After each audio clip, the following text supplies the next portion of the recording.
আল্লাহ রাব্বুল আলামিন ৮ নম্বর গুণাগুণ বলেন, যে মুমিনের ৮ নম্বর গুণাগুণ আল্লাযীনা হুম লিআমানাতিহিম ওয়া আহদিহিম রাউন।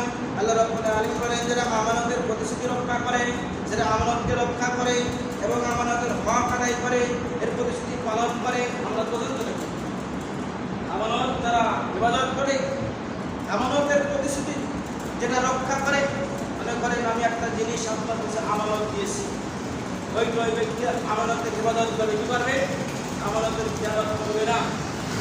তাহলে আমানত যদি রক্ষা করা যায়, কিন্তু আমানত যখন দিলে যায়, আপনার বড় হক আছে, আপনার পিতামাতার হক আছে, আপনার আত্মীয় স্বজনের হক আছে, আপনার প্রতিবেশীর হক আছে, আমানত আছে, আমরা কি রক্ষা করে চলতে পারি?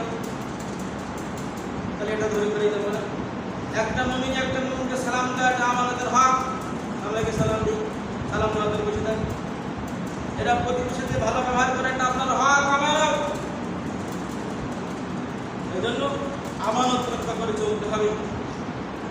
কারণ মুনাফিকের 4টি লক্ষণ আছে, আমাদের আমানতের খেয়ানত করা।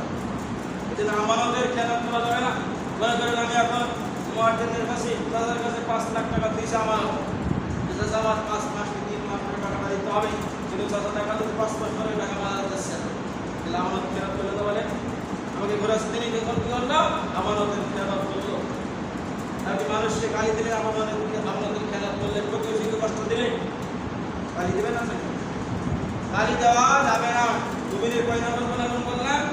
7 নম্বর গুণাগুণ বলছি, যেটা আমানতের খেয়ানত করা যাবে না। এই জন্য প্রথমে বলে যে জবানটাকে ইবাদত করতে হবে এবং লজ্জাস্থানের ইবাদত করতে হবে।